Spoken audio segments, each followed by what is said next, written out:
like next week. So at least I'm grateful for the recordings. I know I can go back and catch up on the other sessions that I have missed. Okay. For this module, when are you writing your exams? This one, if I'm not mistaken, I think it's from the 9th to the 11th. I think we're given 2 days or so. From the 9th. The 9th is in I think 2 it's weeks. On a Monday. Yeah, in 2 weeks' time. Less than 2 weeks' time. In 2 weeks' time. Have you looked at have you started preparing? Sure, it's so difficult. To be honest, it's so difficult because I have 4 modules before this one. Okay. Which are coming consecutively after each other. Okay. When are you writing? When are you writing your first exam? Next week, Wednesday, the 4th. And the next? The 6th. And then I'm writing also on Saturday, the 7th. And then I think I write, so this one is actually not really clashing, but they have almost the same dates with another one, my industrial and organizational psychology, the 9th. It opens up on the 9th as well. So I have like 5 modules in about 5 days' time. 5 days' time. Okay. So you're saying you haven't read this module, the study guide. Sorry, you have been practicing. You haven't been preparing for the exams for this module specifically. I have started studying. I think chapter 1 and 2, of which now I'm actually, I would say it's not really studying, but at least familiarizing myself with the content, so that at least I know what's in the module. Because if I say I'm studying, I'll be lying, because studying will involve actually really sitting down and internalizing the information. But now I'm just kind of running through it so that at least I have an idea what's in the module. Because I'm really pressed for time. I can't go into the next exam not knowing what's in the module. So at least if I know what's in the module, since we're given a few days to compile, I think it's a portfolio. I think that will help me because I will be able to concentrate on the sections that I maybe are in the questions. So yeah, I think it will work out somehow. It happened again last semester with my. Yeah, because when you're pressed for time like that, I think the one thing that threw me off is the practical teaching practice, because usually I do it around April to about June. Then the second semester is free for studying from the time we register. So now I only finished mid-September with my teaching practice, and I still had portfolios to compile after that. You're saying this happened last semester. How did you manage last semester? Last semester, it wasn't as intense as this, but I think we were also affected by the change in the atmosphere with this whole coronavirus, and having to study at home with everyone in the house, and we were staying in a small apartment. It made it quite difficult to study.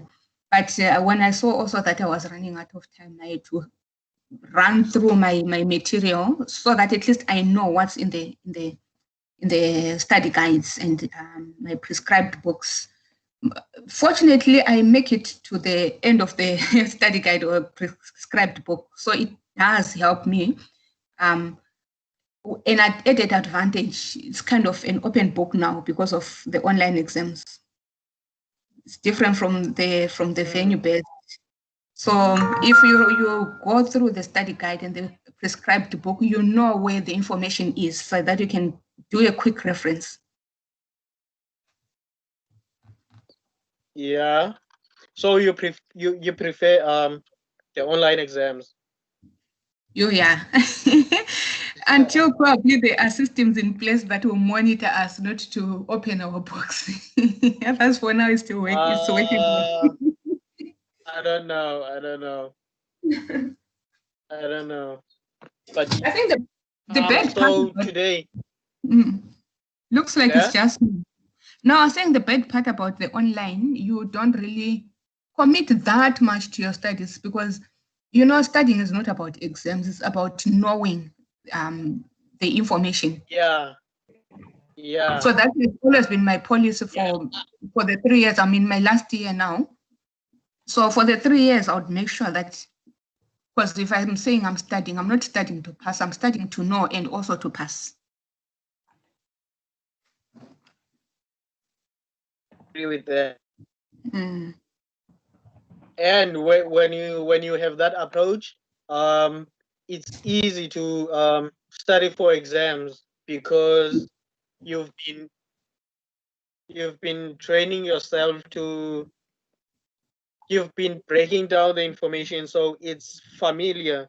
You just need to refamiliarize yourself with a few stuff, and then because the other people, the people who are memorizing stuff, who are not really processing the information, when it comes to writing exams, they have to start from the beginning because they didn't understand in the first place when they were writing assignments and term tests and all that.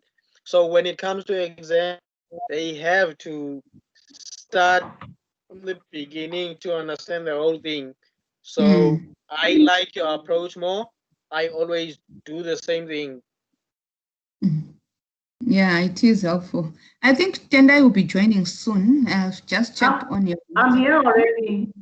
Hello. Yes.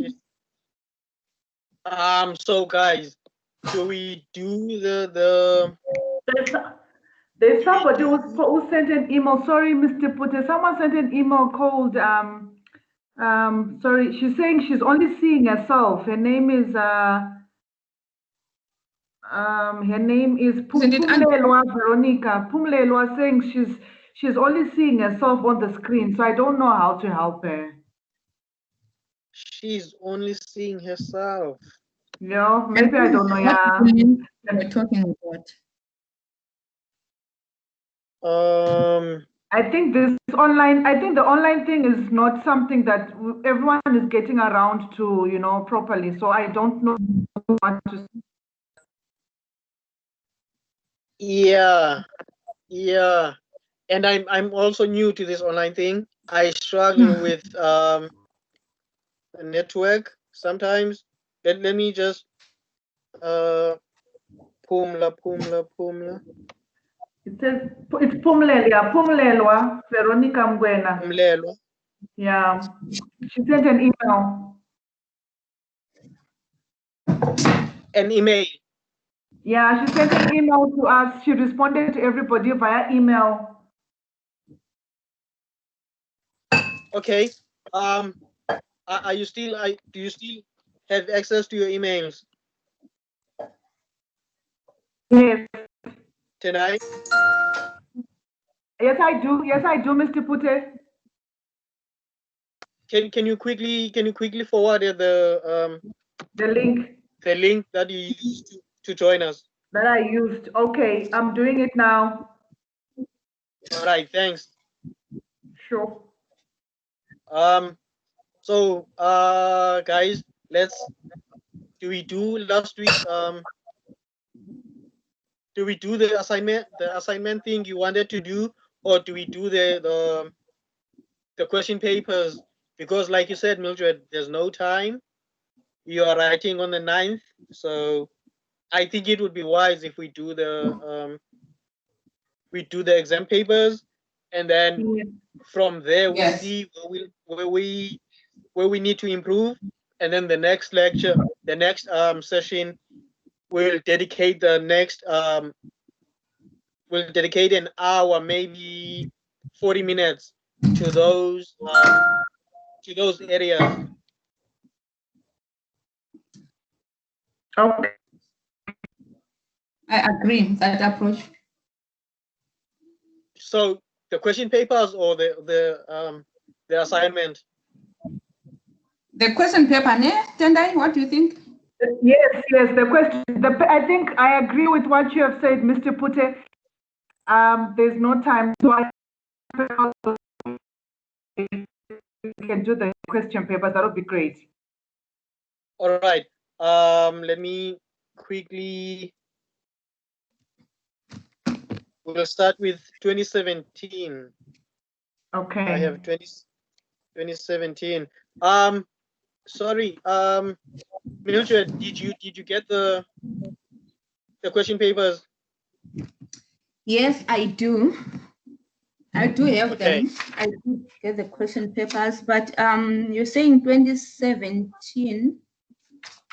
Let's see, 2017. Yes, because Tendai sent us 4. Yeah. She sent us 2017, 2018, 2019, and early 2020. I think. Okay. Is it the October-November one that we're talking about, the 2017 one? The 2017 is the October-November. Sorry, Mildred, yeah. I didn't write it yet. I do have it. Okay, let me try sharing it. Yesterday, I think this is 2017. Yes.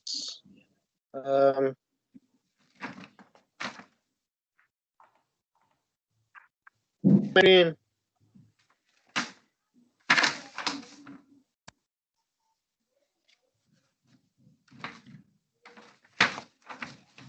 And are Can you see my you winning? screen? I'm Yes, here. we can. I'm here. I can see the screen. I'm here. Yeah, I've just sent that link, but I don't know if she's not yet responded yet. So I'm just waiting to see. But I've sent a link to her. Okay.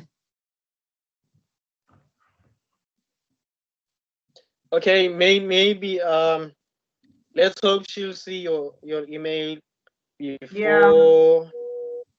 I don't know. So can you guys see my screen? Yes. Yes. Okay. So the first page is not important. I think even this I think no, it has instructions.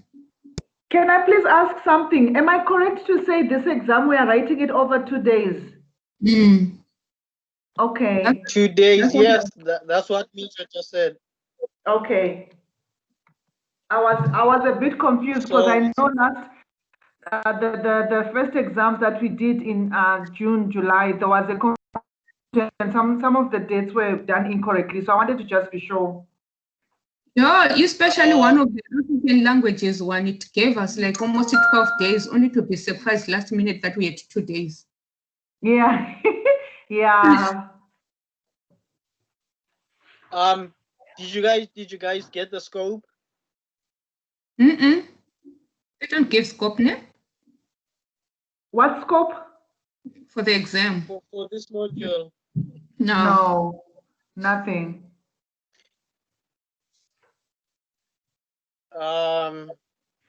You should contact your lecturer. I think there was a general email that was sent over. Oh yeah, there is somebody who sent an email. I think it's yeah, they just sent an email, but it's not a scope. It's just like a general guideline or something like that. Yeah. General guidelines. So you're expected to read the whole thing, the whole study guide. Yes. They just give us exam tips. That's what they just said. Maropeng Maponga. He's the one who's sending the emails, but it's not a scope. It's just like exam tips, and we're just supposed to read the entire guide. I think my understanding is we're supposed to read the whole study guide. That's how I understand it. Yes, true.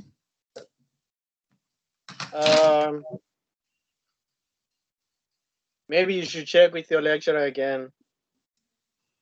Yeah, it's hard to find these lecturers. I don't know. But I think there was a general email that has been sent over the years, UNISA saying that they're not allowed to give a scope. Wow. Oh, is it? Okay. Mm. All right. Okay. So let's do the first one. Oh, before we start, I wanted to if we were doing the question paper, the assignment. Sorry. I want to would you guys, if you see a question in the exam, if you had a choice to choose an African language to write, to translate a sentence in or something, am I right to assume you would both choose isiXhosa because you were talking about you are more interested in learning isiXhosa? Yes. Yes, I'm using Xhosa too. Yes, Okay. I'm choosing isiXhosa. They've actually told us to indicate at the top of the exam to which language we're responding in, we're answering in. So I am going to be doing it in isiXhosa. Okay, you too, Mildred. Yes. So can you guys give me like 3 sentences in isiXhosa? Three each. I just need to know your level of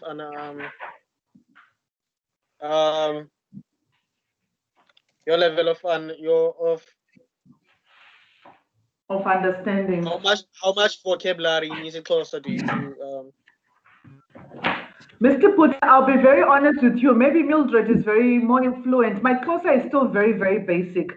I don't know yet how to construct a lot of the I can understand sometimes what is being spoken to me, but I don't understand how to construct my sentences correctly or to even put the structure and the spellings correctly. I do have assistance from my daughter. She Okay. speaks fluent Xhosa, but I don't know much. Okay, please translate this sentence for me. Umama Okay. ukhaba ibhola. Umama? Ukhaba ibhola. Umama ukhaba ibhola. Mom is kicking the ball. Yeah. Okay, that's Mom correct. is kicking the ball. Can you give me your sentence? My sentence, okay. Yeah. I'm thinking. Okay, I can be throwing mine email. She's Yeah, Mildred, you can go. Mna ndikhalela umphokoqo namasi namhlanje. And what does that mean in English? I don't know now umphokoqo in English what it means. But Hey, Mildred, that sentence is perfect, right? But can you write that down? Are you able to write in isiXhosa? Umphokoqo, I think that would be the difficulty. And ndikhalela I think yes, RHA ndikhalela. I think those are the difficult syllables. Umphokoqo, uqo, I think is QHO. No, it's QO. It's QO. Yeah, the H is in the QO. QHO is qo. And Q. No, sorry. QHO is qo, as in caller. Okay, call. QO is qo. Oh, so qo is your back. The ha itself, is it correct? RH. Yeah, RHA. Okay. So, I don't know if you remember, Mildred. Sorry, Tendai, in the Xhosa 1507 module, when you were in that group. Yes, I remember. we did the not the clicks, but the sharp keys and the soft keys.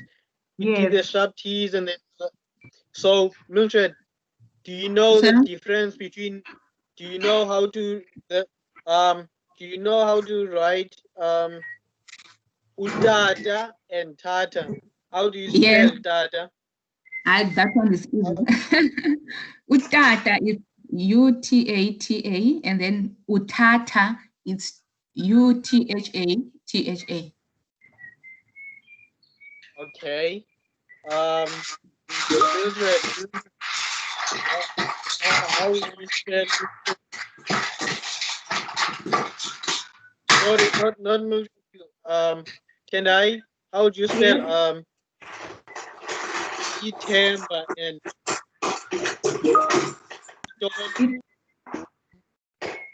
September. Temba and Dolo? September and Toro.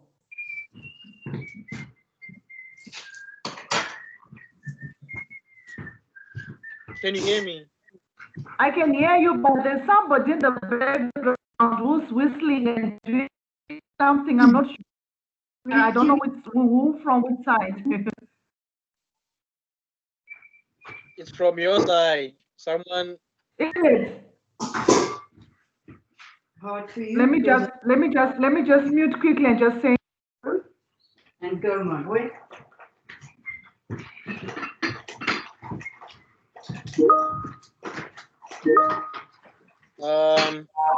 No, it seems like it's not tender because she's muted, but we can still hear the sound. Yeah, I have muted on my side, Mr. Pute, but it's not me. I'm not sure which side it is. Someone is whistling and doing some stuff. I don't know who. It's gone now. It's gone now. It's gone. Okay. Tendai, I see your sentence. Ndithanda usela itiye. Yes. Itiye is not Xhosa. It's a borrowed word from English. But it's not a borrowed Xhosa word. Oh, okay. It's not borrowed in the Xhosa language. It's borrowed in the Zulu language.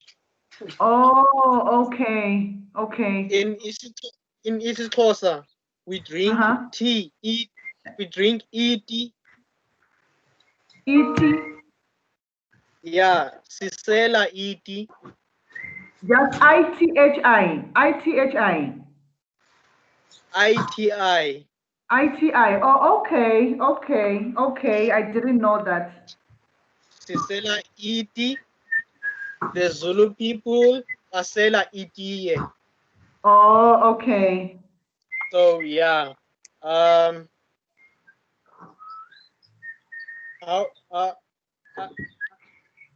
Hi Adele. Hi, Mundlondolozi. Sorry, there my microphone is off again, on again. Sorry about that, Yes, eh? Sorry, yeah, that's fine. So that was Adele whistling. So okay, I see your level of remember a question, was it question 4?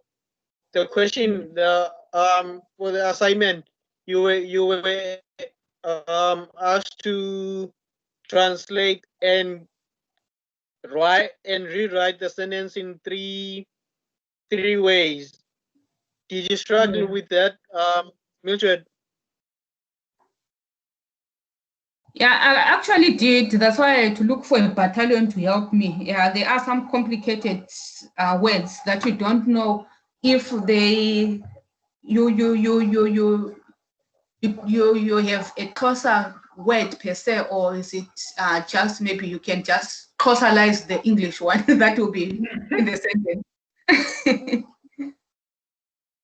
Okay. Chennai, what about you? Did you struggle with that question? I did struggle with it. I didn't even attempt to write it. I had to do a translation. I had to try and attempt it in English, so I couldn't translate it in isiXhosa. I did struggle.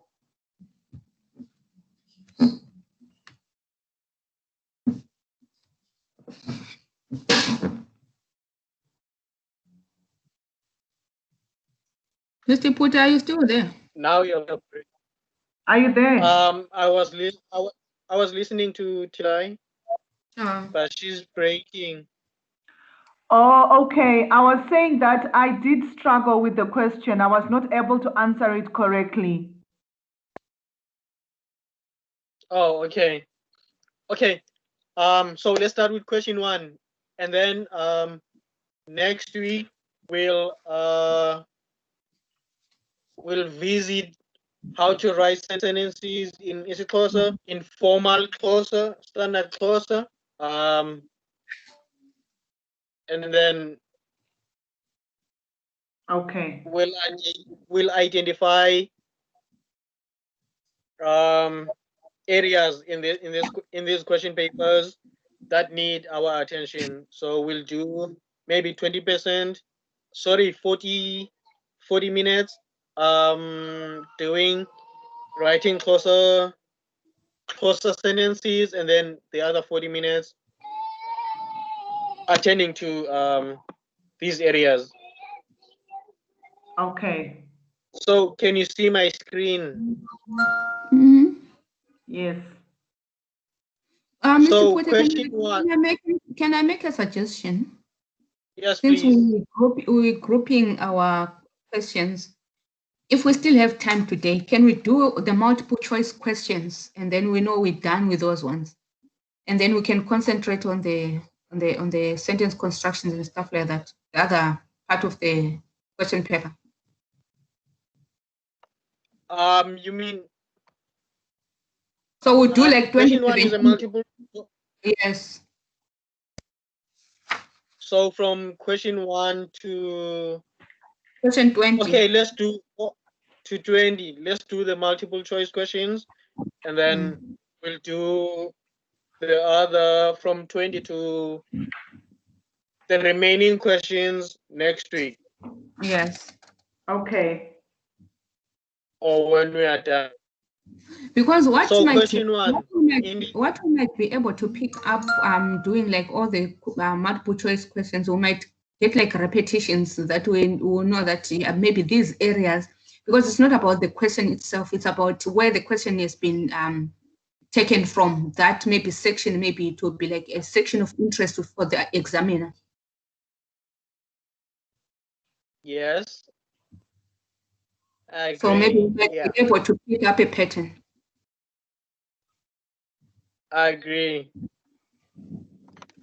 So let's get to question 1. The indigenous languages spoken in South Africa. A, form one of the most important language groups in Africa in terms of geographical and demographic spread. B, are understood in a large number of other African languages where they enjoy official status. C, are part of the group of languages referred to as African languages because they have their origin in the continent of Africa. D, have been reconstructed by means of the synchronic approach. Which option is correct? Okay, I'll try. I think it's A. Form one of the most important language groups in Africa in terms of geographical. No. Sorry, it's C. I also agree with C.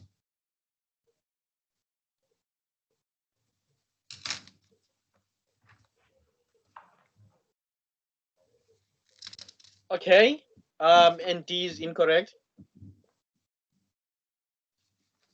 Yes, have been reconstructed by means of the synchronic approach. I don't know. Yeah, I think D is wrong. So C, are part of the group of languages referred to languages because they have their origin in the continent of Africa? Yes, on page 1.2 of the study guide, it says the term African languages refers to all the languages which are indigenous to the continent of Africa. So I think that speaks about where the languages originate. Mm. Can you repeat that? Okay, so it's on page 1, study guide, section Yes. 1.2, origin of the Bantu languages. So second sentence of that, or maybe let me just read from first sentence. The indigenous African languages, which are official languages in South Africa, belong to a language family that is known as the Bantu languages.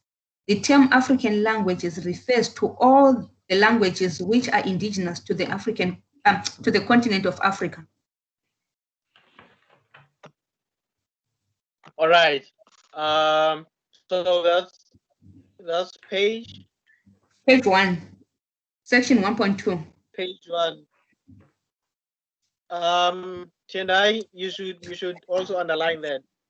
Yes, I've actually highlighted it. I have highlighted that one.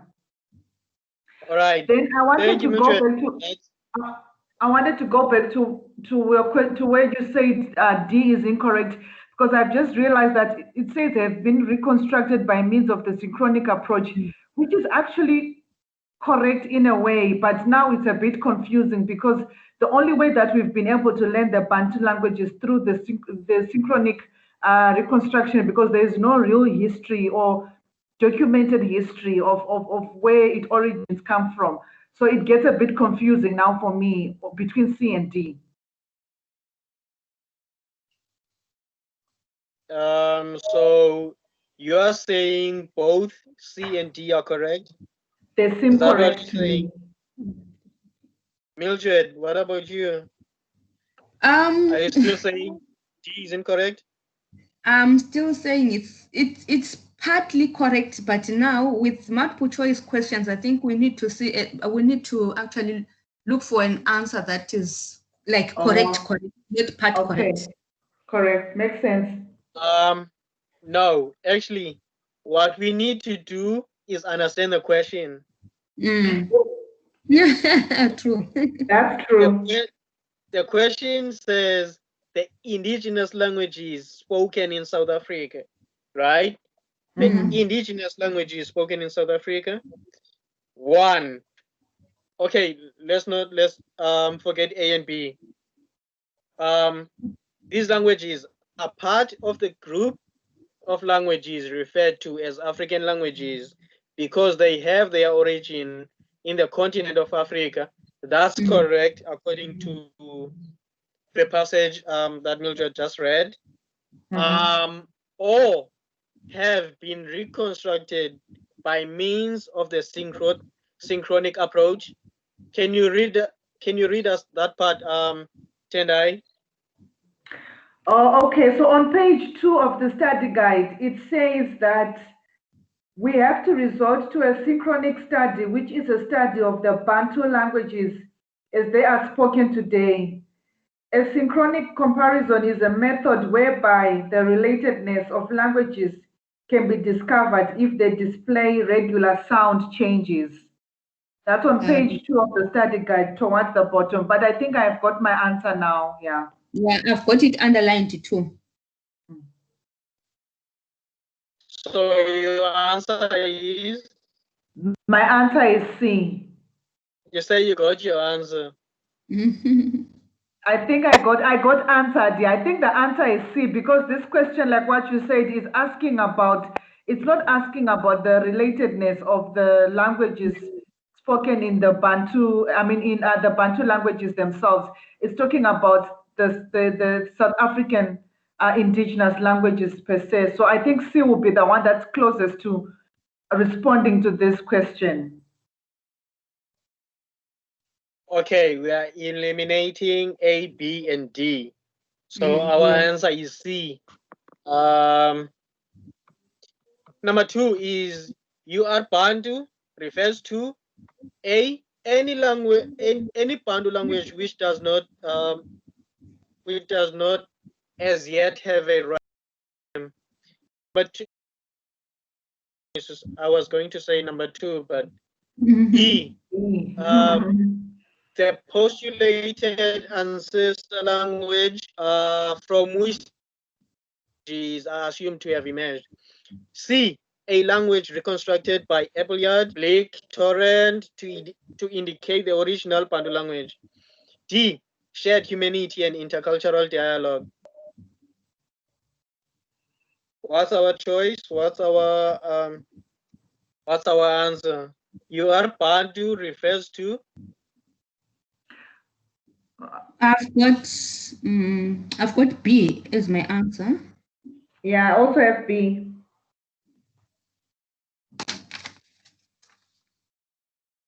B says postulated Bantu language refers to the postulated ancestor language which is assumed to have emerged. Why do you say B? Because okay, so, yeah, go ahead. Go ahead, Yeah. Mido, it's fine. Okay, so on page 3 of the study guide, we've got the UR Bantu language, which says language from which the modern day languages emerged. So that's one point. And then they say in German, prefix UR, whatever Means that original, yes. means original or primitive. So original, primitive, usually, if we take it to us as humans, we'll be talking about our ancestors, because that's where we come from. That's where we originate from. So I took it from that sense.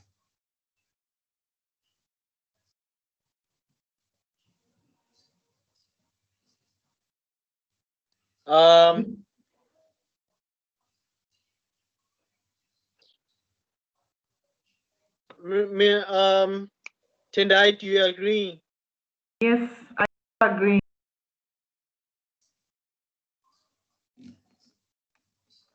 So page 3, you should highlight. You guys should highlight page 3, which he gave the name UR Bantu, the original. Okay.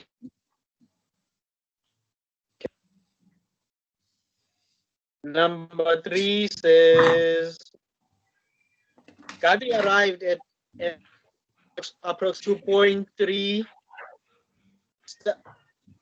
2,300 start forms.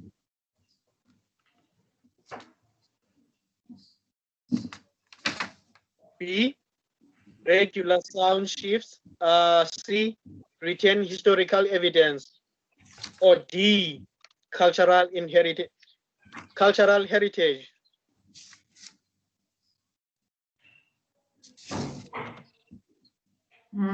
Is it language classification, regular sound shifts, retain historical evidence, cultural heritage?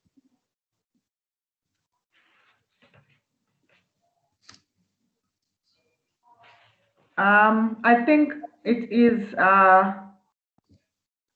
language classification, A. Why?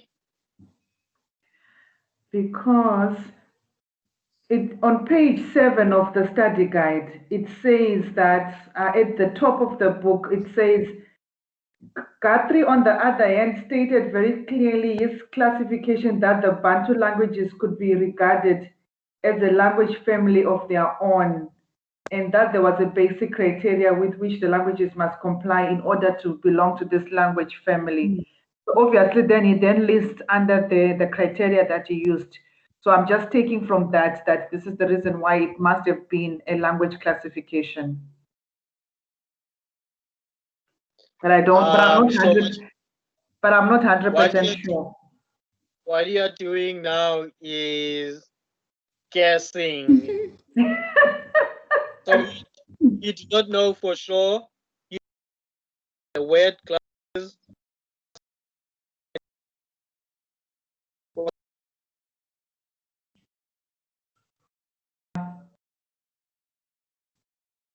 Be sure, just in case.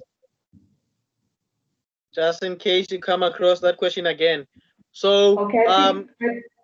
in 1.6, in page 6, 1.4, classification of the Bantu languages, it says the relationship between the Bantu languages and the other languages of Africa has become an important point of discussion in his classification of the languages of Africa. Green places the Bantu languages very close to the Sudan languages, which were originally classified as a language family. The Sudan language is regarded as okay. Let me check the question again. I think I got where the answer is. Yes. On page 4 of the study guide, the answer, the answer here should be regular sound shifts B. I think, if I'm not mistaken, because on page 4 of the study guide, on paragraph 3, it says Guthrie had the advantage of Maynard's publication as well as a larger corpus of data. He recorded the regular sound shifts of some 200 Bantu languages. By making synchronic comparisons between the languages, he arrived at a corpus of approximately 2,300 nominal stems and vertical radicals known as starred forms.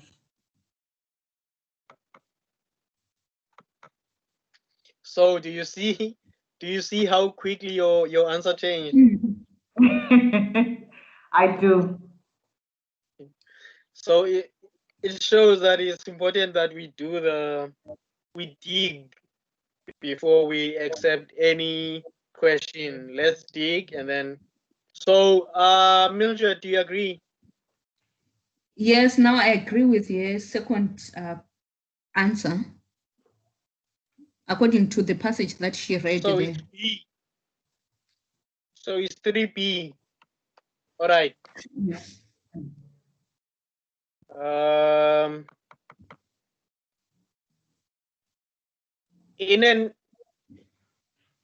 don't know the word.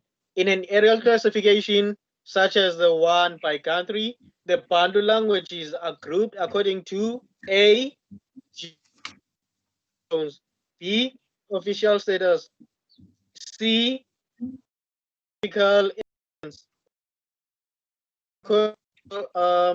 cordial agreement, concordial agreement.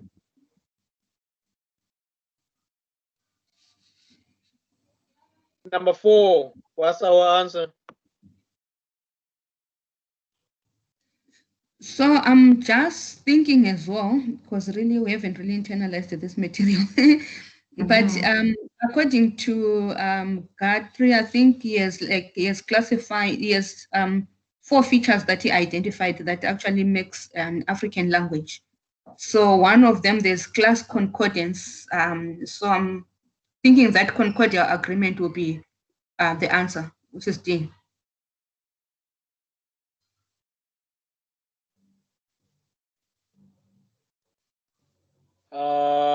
D. Let me visit his thing again.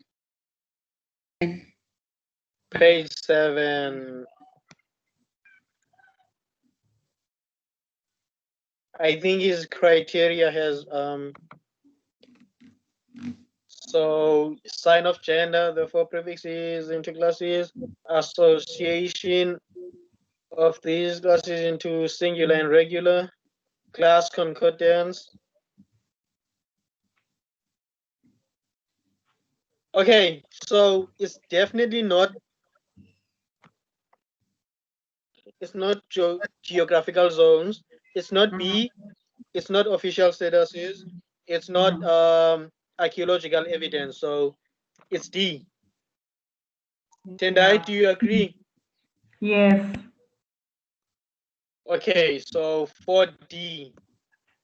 Number 5 is which of the following statements does not convey correct fact about the noun classes? A.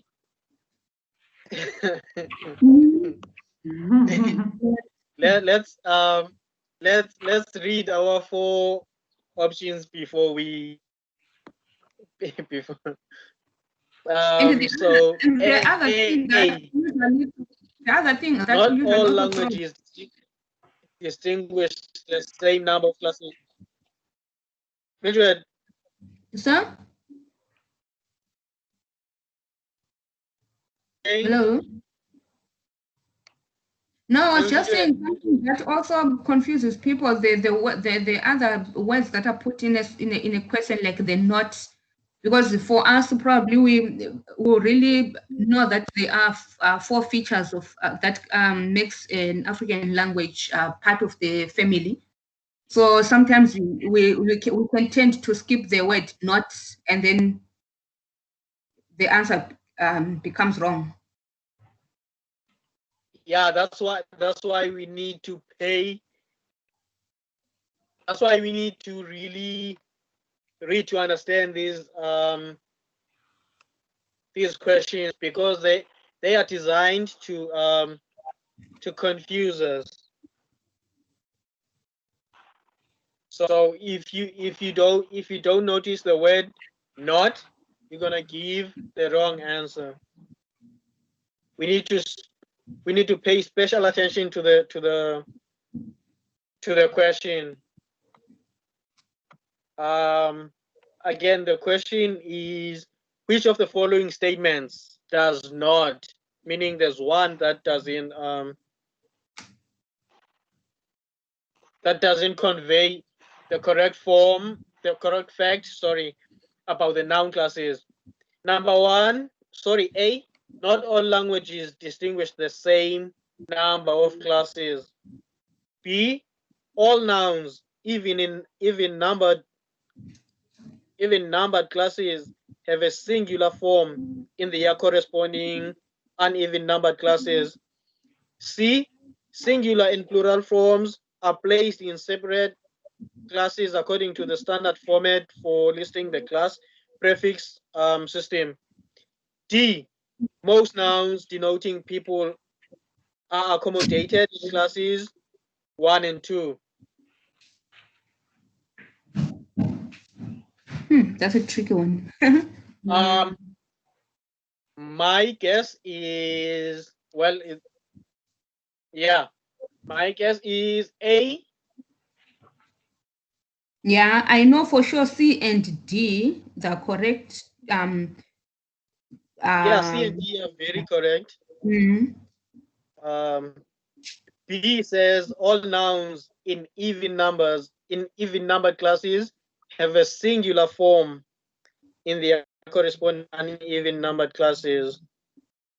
So all nouns in even numbers.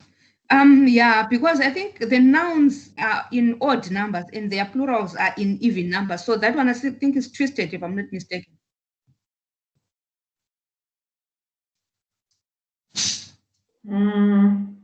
Like we had one would say, what are the words by the way?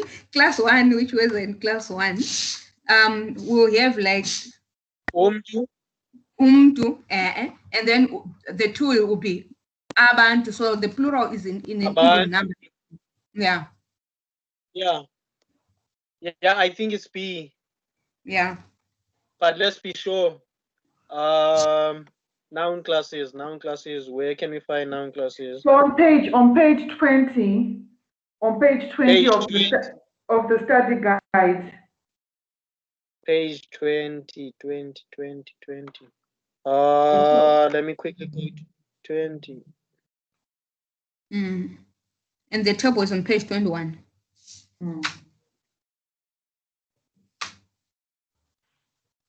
Page 21. So the 21, the explanation, I think, page 20. Okay. Can you read us, please? Read us the explanation. There's a lot, but it says something. There's on page 20. On page 20, it says there are 3 ways in which nouns can be categorized into classes, namely according to similarity in form, by grouping them together on the basis of some shared meaning, or through arbitrary conversion. And then as you go further down, it talks about the numbering of classes is done purely by conversion.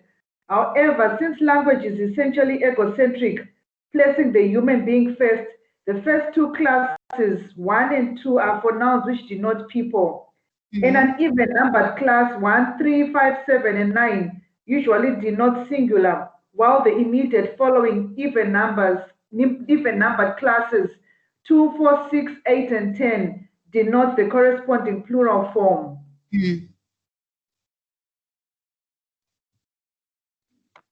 So our answer is? Is B.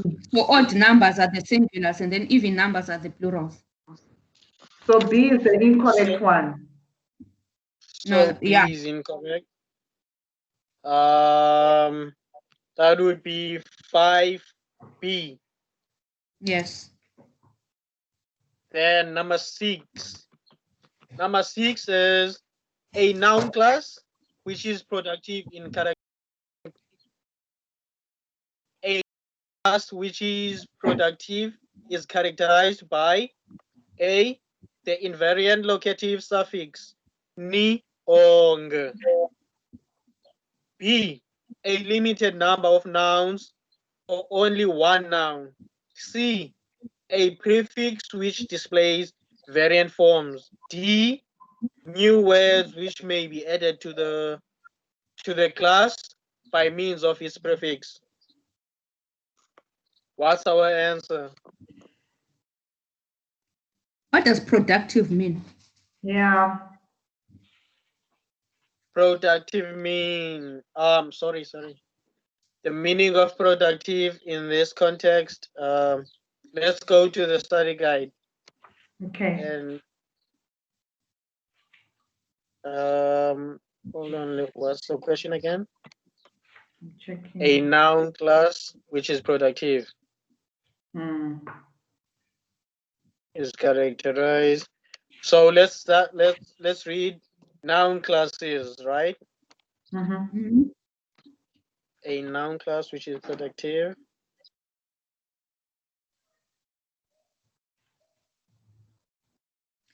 I can only identify the word non-productive. I can see the productive just below the table there. Below the table. That's page 21, right? Yes.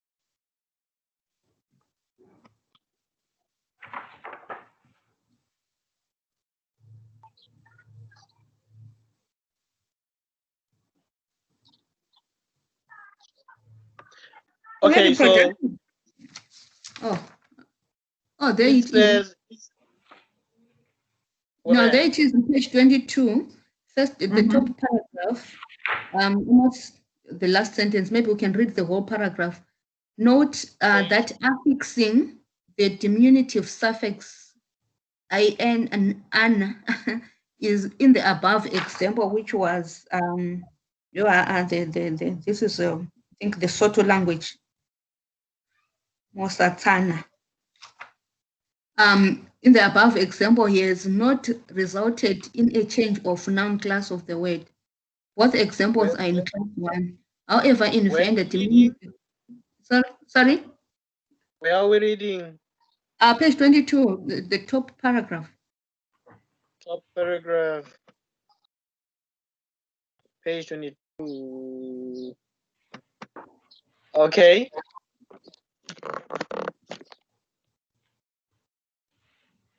So maybe the last sentence. Oh, it's actually one sentence, one long sentence. Not that affixing. So affixing, if we're talking about affixing, we're talking about both the prefix and the suffix name, Mr. Puti. Sorry?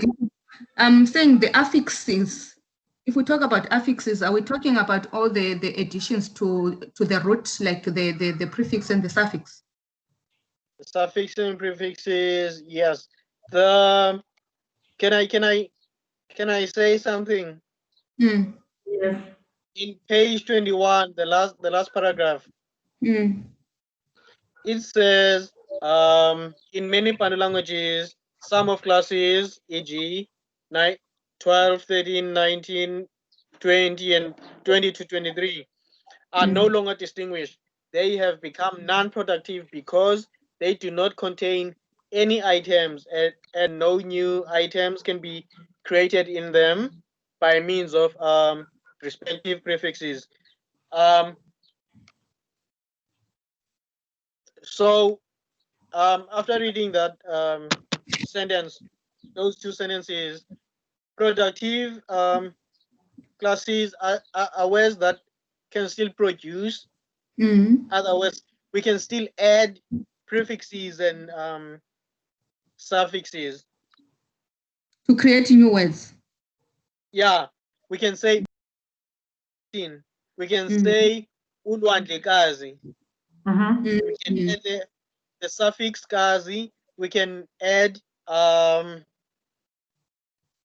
ndenza. I'm doing. Ndenzela. I'm doing for.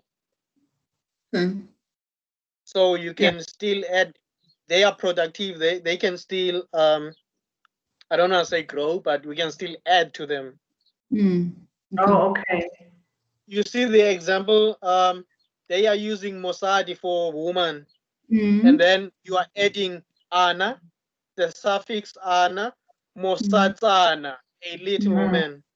In isiXhosa, we have intombi, that's a girl, and then we have intombazana, that's a girl. Yeah.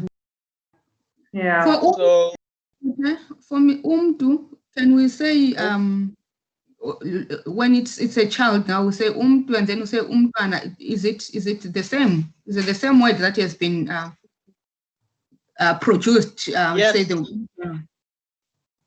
it's the same, yes. It's umdu, that's a grown person, and then umntwana, meaning a little person. Okay. So the ANA is applicable also in isiXhosa. In isiXhosa, yes. Okay. I think in Tswana, is it no? This is Sotho, but I think they do not pronounce ana. I think it's nyana. Oh, Sure. okay. Okay. I think it's Mossad. Okay, I do not know Northern Sotho, but Tswana or Northern Sotho. I'm not sure. Yeah, me either. Now let's speak to Xhosa. because I know one of these languages, Tswana or Sotho, they say ngwana and ngwanyana. So but no, let's not talk about Tswana because I don't know Tswana and Northern Sotho. Let's stick to what we know. Yeah. So we are saying you can add to these. Let's go back to the question now. The question says, class productive is characterized by the invariant locative suffix ni ong, a limited number of nouns, or only one noun, a prefix which displays variant forms. Okay, new words which may be added to the class by means of its prefix. Why is it saying its prefix? I thought the D was correct, but now if we just say prefix, then there are suffixes as well.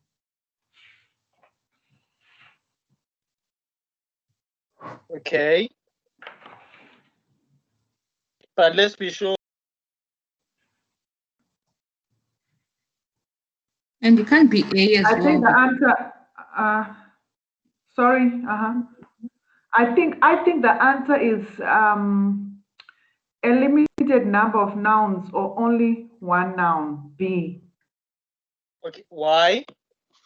Because if I read on 20, when I continue with the same passage and I read on page 21, after they've given the example on on page 22, after they've given the paragraph, they go on to say that other classes may contain a limited number of nouns or only one noun. For example, the so-called locative classes 16, 17, and 18, they are also non-productive classes. In other words, no new located. No, I'm confused. Don't worry about that. Don't worry about it.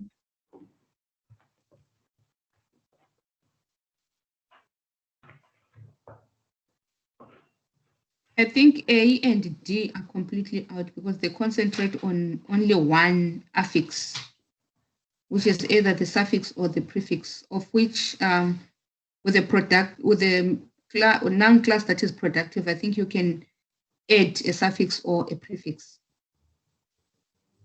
And also with A, it's limited to ni and in only, which makes it wrong.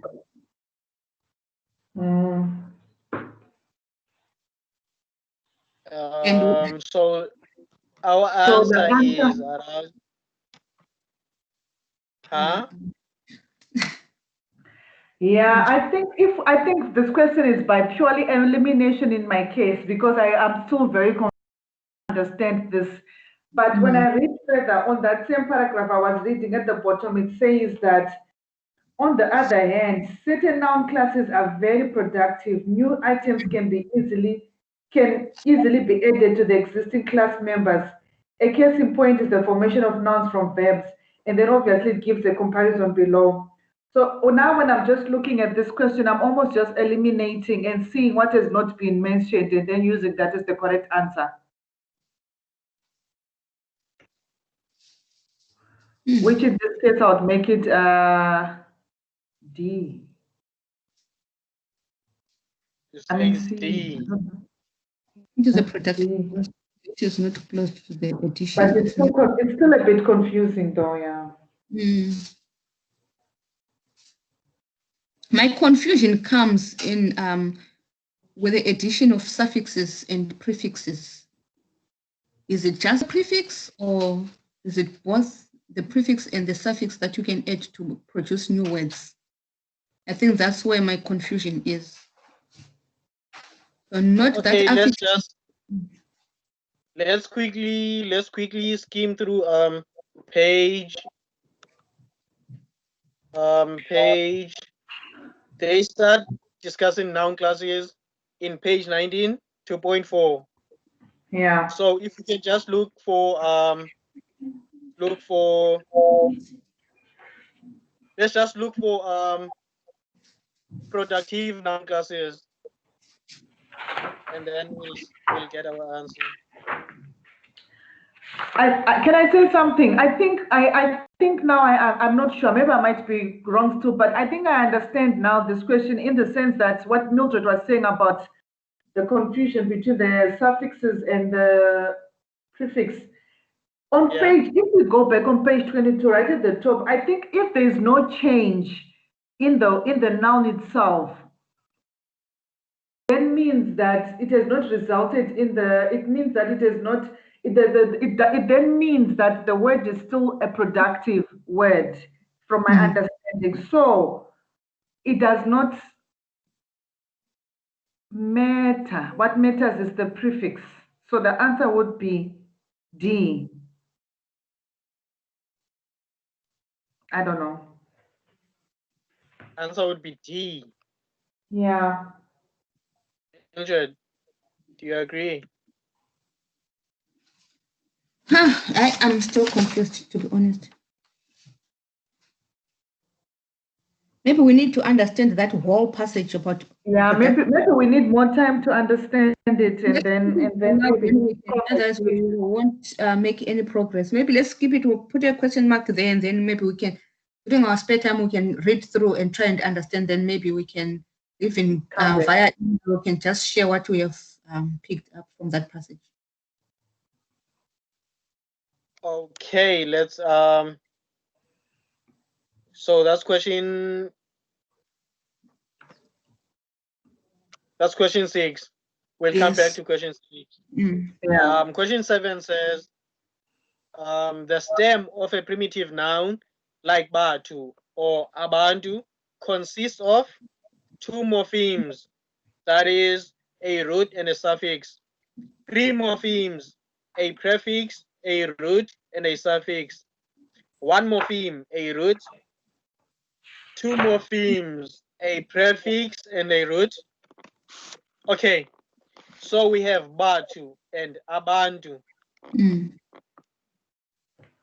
Does it have a prefix and a root, or does it have a root and a suffix? does it only have a root? Does it have a prefix, a root, and a suffix? I think our root is Bantu, if I'm not mistaken. Was now sticking to Koshama. Okay, our root is Ndu.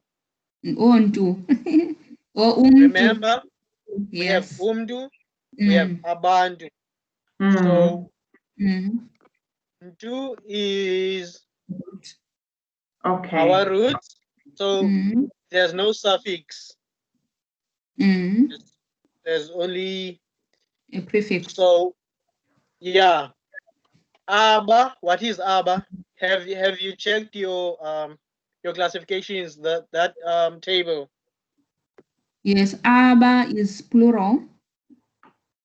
No, So, not the meaning of Aba.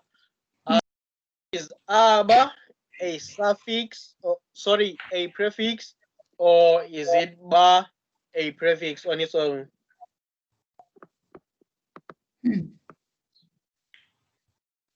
When it's on.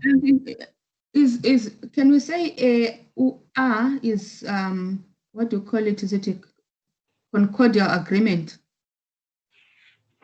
A subject concord. Subject concord, yes. And then ba becomes maybe the prefix. I'm not sure. Okay. Aba is a prefix. Ndu Okay. is the root of that word. So root and stem, is it the same? What's the difference between the root and the stem? Yeah. Okay. The root is the word that is the part that does not change. For instance, if we're talking about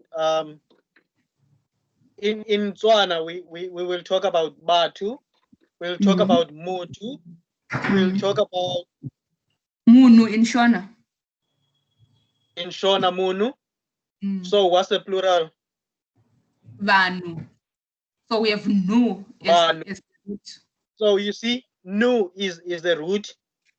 Nu is a stem. So manu is the prefix. If we said something like manokazi, kazi would be a suffix. Yeah, Okay. we do. Yeah. Okay. So in Batu, in question 7, we have Batu. We have ba and to. Meaning we have the suffix, sorry, not the suffix, the prefix and the root. and a stem. Stem. So And then, our answer is D. D. 2 morphemes. Okay. So do you understand what morphemes are, right? No. It's the word that you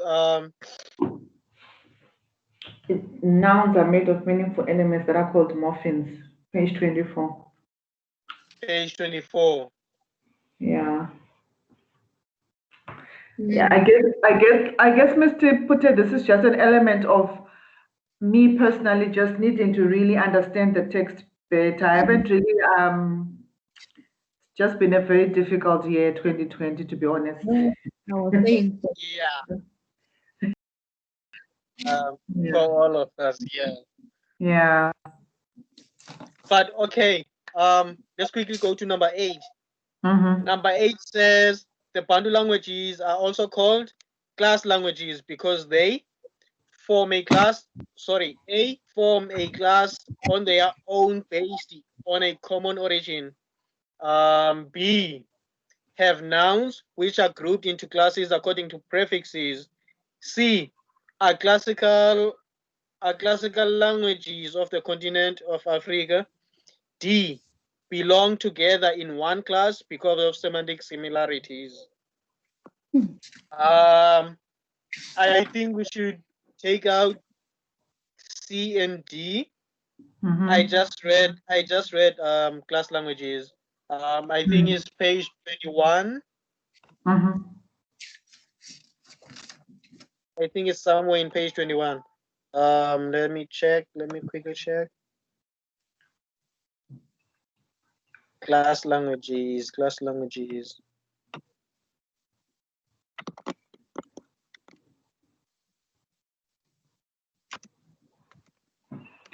Page 19. Page 19. Yes, it says the noun class system. Class languages. Yeah. So it just says on the top one, under 2.4, it says in the Bantu languages, it says, in the Bantu languages can be grouped into such classes, and they are therefore also called class languages. Above that, I think it was just saying they are classed according to their characteristic features, into groups or classes according to their characteristic features. Okay. So number 8 is? I think it's an A. No. B. It's B. B. They have nouns which are grouped into classes according to prefixes. Oh, okay, yeah, correct. If Okay, you- no, it makes sense. Yeah, B. Yeah, if you go to that table, you will see exactly what they are saying. You will see class number 1, umtu, and you see the subject concord, aba, and the example. I think they are also making an Yes. example. Yeah. So do we agree that it's B? Yes. Okay. Number 9. The following Northern Sotho example demonstrates class concordance as a typical feature of a Bantu language. Batong, goodness. Moto, batu, person, persons. Mona, mosadi. Batu bapele. First people.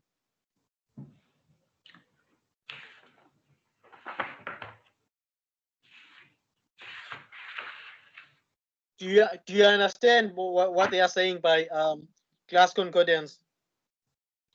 The following, not the class concordance. No, not really. Not me personally, not really. By that, they are talking about the agreement between the two words. Oh, okay. So, do you see the last one? Yeah. Meaning that the D will be the one that is class concordance, because the other ones, like we have, thong is just like one word. There's no concordia. Yes. And then moto, Yeah. batu, 10%, that's plural and singular. And then we have men and woman, which is genders, opposite genders. So I think concordia agreement will be on D. Oh, I agree. Okay, thank you. Because the bar in Batu agrees with the bar in Bapele. First people. Okay, so we agree that 9 is D. Number 10, verbal communication refers to the message that people convey through spoken words. B, written words. C, gestures. D, email. Verbal. I think it should be spoken words. Yes. Okay, spoken words. We all agree. Number 11, locative gestures are used to indicate A, the color of something, B, the heredity of something, C, the genealogy of something, D, where something is or what direction something might be going. Locative gestures. But taking from the word locative. Locative. Like maybe just for the word itself, locative, I would go for where something is or what direction something will be going. Yes. The gesture is. But remember, Mm. remember, it's very dangerous. It's very dangerous to break a word away from The context. because that word depends on gestures. It's Oh. a phrase. It's not independent words, or like it's a phrase. You need to understand locative gestures. Oh. Yeah, I was Not going just- to go there. I was going to go there. That gestures, it's a form of communication. Form of communication. Okay. Yeah. So if we say locative gestures, and then you look at the color of something that is completely out because there's no communication there. The heredity of something as well, the genealogy of something, then where something is or what direction something might be going. Maybe you've actually indicated by like a sign. Maybe you can't. Go to Oh, you can't speak. I mean, it's in a session like this, and then I'm talking to my daughter, and she's asking me where the pot is. Maybe I can just point to the direction where the pot is. So you're saying your answer is D. D. Mm. Tendai, do you agree? I do agree, and the answer is exactly on page 86, under page 86 of the study guide, under point 5.66, where it speaks of locative gestures, and then it Gestures, says yes. exactly the same thing. They are used Yes. to indicate, they are used to indicate where something is or which direction something might be going. If you say over there, for example, you're pointing to the location would be locative gesture. Okay, thank you. So that was number 11. 11. Number 12. Greetings can be described as the exchange of expressions between students for the purpose of writing exams. B, gifts. C, expressions, pleasantries, or good wishes between two people or a group interacting for the purpose of fulfilling social obligations, establishing interpersonal relationships. Or D, information in social life. C. C, I also think it's C. Me too. Sorry, my cat was on, so I'm muting here and there.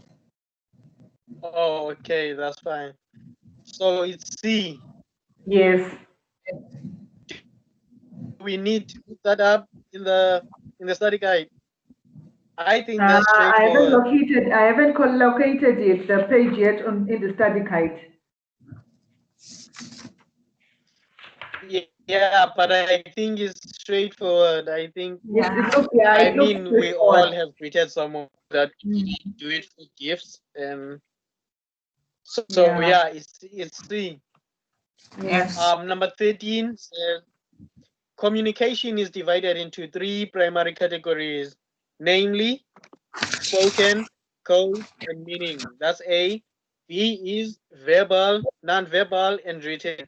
C, tone, touch, facial expressions. D, pointing, gestures, and messages.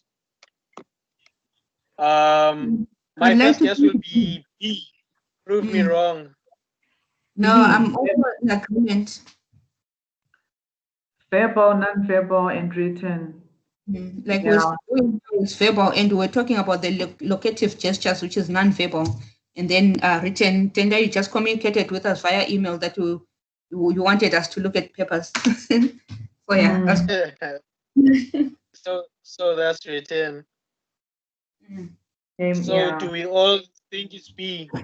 Yes. Yes. All right. Number 14.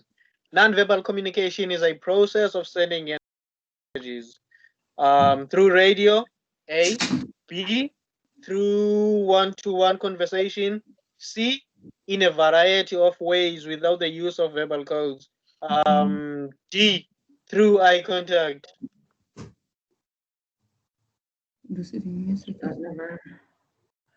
So non-verbal communication. I think it's C. In a variety of ways without the use of verbal codes. Hmm. I also think it's C. I also think it's C. We agree. Listening to a radio, what would we say that's verbal communication? Yes, it is. Okay. No, I'm just asking. I'm curious. Okay. Yes. Number 15. Education discussions fall under A, formation communication, B, non-verbal communication, C, written communication, D, non-formal communication. Educational discussions fall under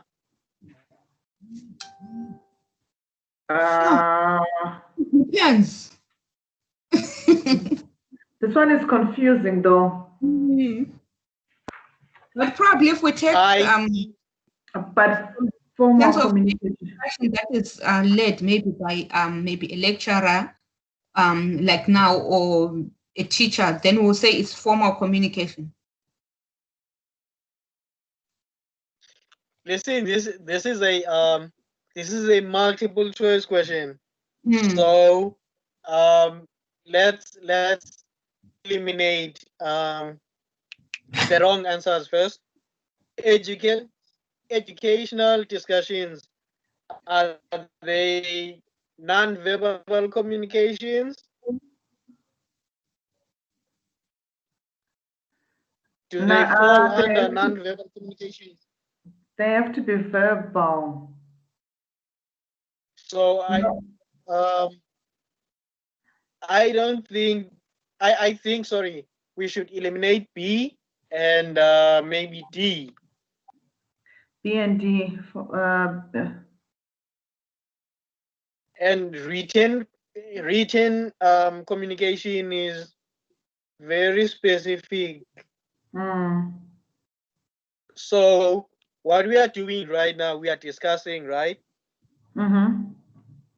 And this is educational. We are having an educational discussion. So do all educational discussions fall under written communication or formal communication? Formal. I like to think so too. That is formal communication. I think it's formal communication as well. And the answer, the page, if you want also reference, Mildred, it's on page 77. There's the whole infographic, whatever, that gives it communication, then it gives it verbal, non-verbal, written, and then under verbal, it's got the formal. Then it includes meetings, dialogues, community gatherings, educational discussions, etc. Okay. Page 77 of the study guide. Yeah, page 77 of the study guide. Oh, okay. Thank you. So,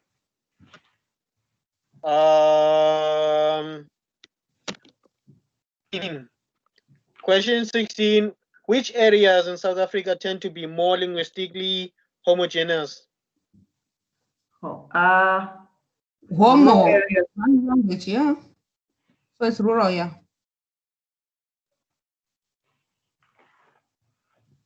So D.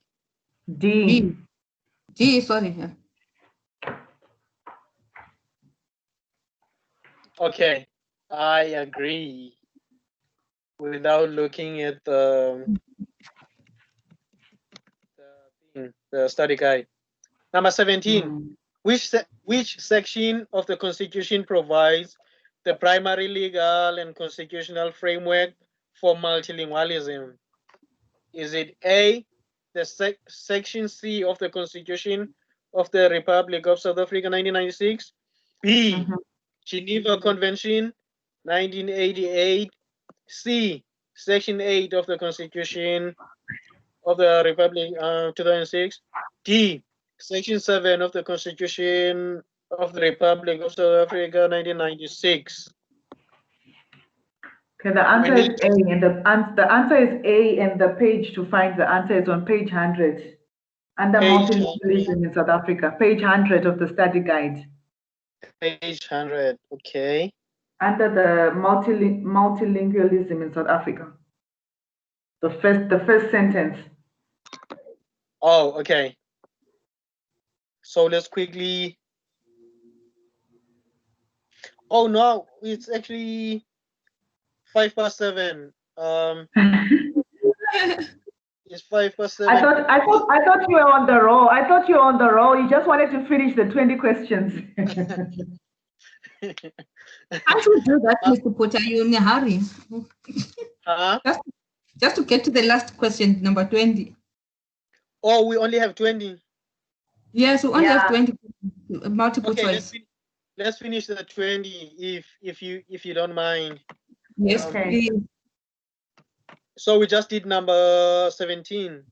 Yes. Number 18 is there are 4 crucial stages of a language development process, and they are A, the development of a standard orthography, spelling system modernization, lexical modernization. B, elaboration and modernization of the vocabulary, standard orthography, and lexical modernization. C, standardization, modernization, lexical modernization, and creation of registers for special purposes.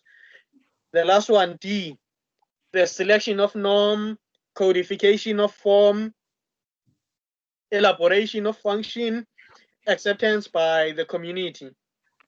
Number 18, what's our answer for number 18?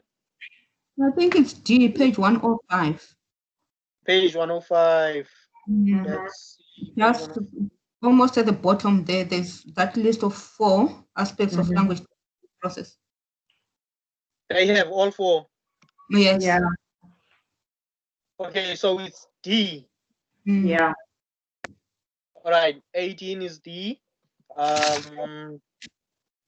19, codification is defined as A, maximal variation in function, standard orthography and lexical modernization, minimal and maximal variation in function, or D, minimal variation in form.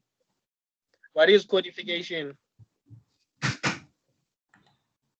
Some page on page 105, codification is defined as a minimal variation in form and elaboration.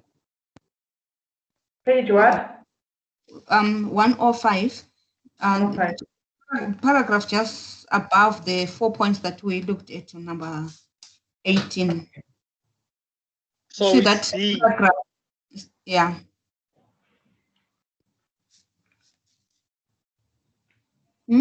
Codification. Okay, Yes, I found it. Yes, it's D. So it's D. Because D is minimal variation in form. Yes. Okay. So 19 is D, and 20 is in any multilingual society, certain languages will be dominant, while others minority languages in South Africa. Okay, they were supposed to have a full stop.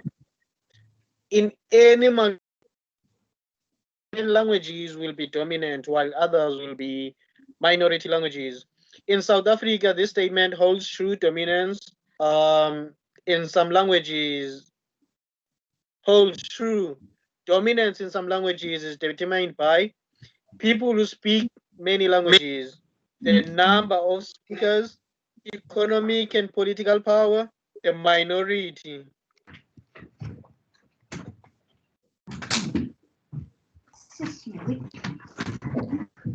I think in South Africa context, the answer might be B, the number of speakers.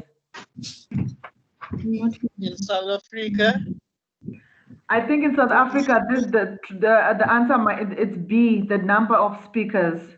Okay. Let me ask you this, Tedai. Which language is the most dominant language in South Africa? I think it's isiXhosa and isiZulu and Afrikaans. I'm not sure about the dominance there. Is it the number of speakers speaking it, or is it the language that is like mostly used? I think that's where. That's why I'm asking this question, because when we're talking about the dominance, are we talking about the number of speakers of the language, or are we talking about the language, the impact of that language, the how can I put kind of official language. Yeah, the use of that language. I see. I understand. I understood it as in the number of the language, the dominance in terms of. I understood dominance in terms of population, like how many people. So I thought South Africa having a black majority population, largely the ones who would speak the more language that are more popular seem to be Zulu and isiXhosa. But now I get what you're saying. The dominance might be just how much it's spoken. Something like that. But I think we need to find the answer. Yeah, let's find the answer. But dominance means that language is used in television, in radio, in school, in business, in the business in like it's the most dominant language. It's found everywhere. Yeah. No, I understand now. So in that case, then it would be economic and political power. C. Yeah. I think so too. Yeah. Me too. But let's quickly find the answer. Yeah, I'm trying to look. I think it's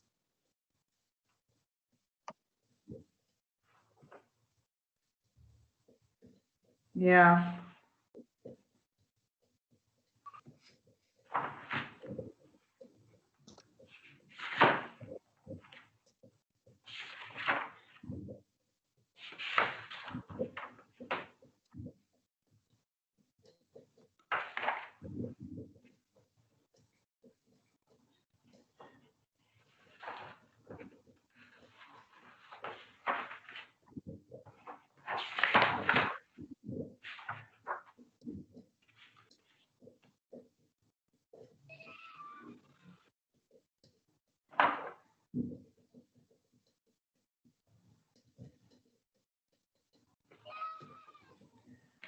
I can't find it.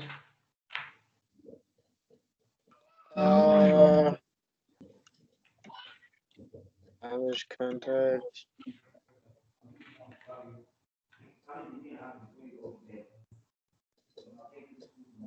Okay. Now I've used my little technology. Went digital on the phone study guide. So I just searched dominance. So page 96. In any multilingual society, certain languages will be dominant while others will be minority languages. Dominance is determined more by economic and political power than by the number of speakers. So that last paragraph on page 96. The last paragraph. So 20 is... Number 20 is C. Last paragraph, page 96.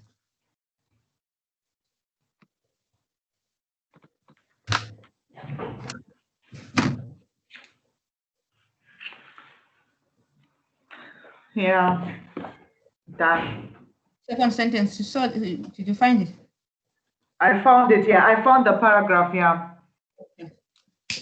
The answer is in the second sentence. Yeah.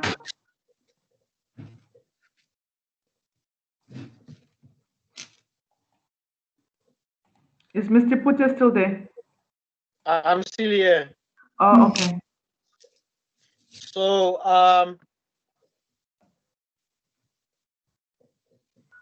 let's meet next week, same time, same place. Yeah.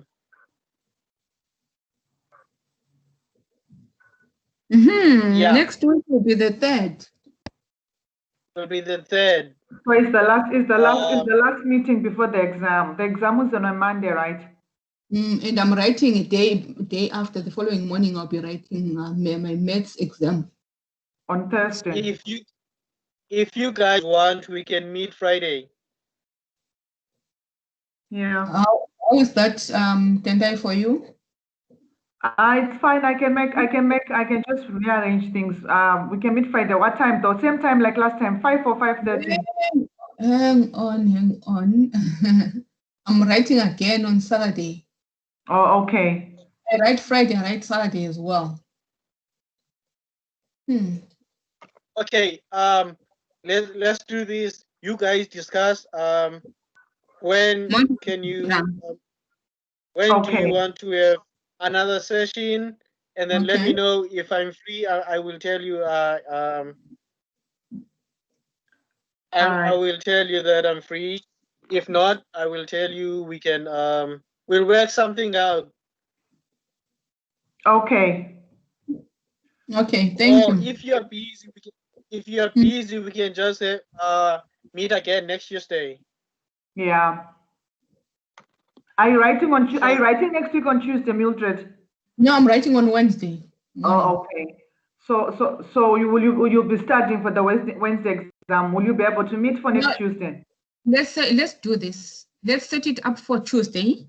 Then we'll see, because I'm taking leave on Tuesday, so I think it might be helpful for me to take a break that time.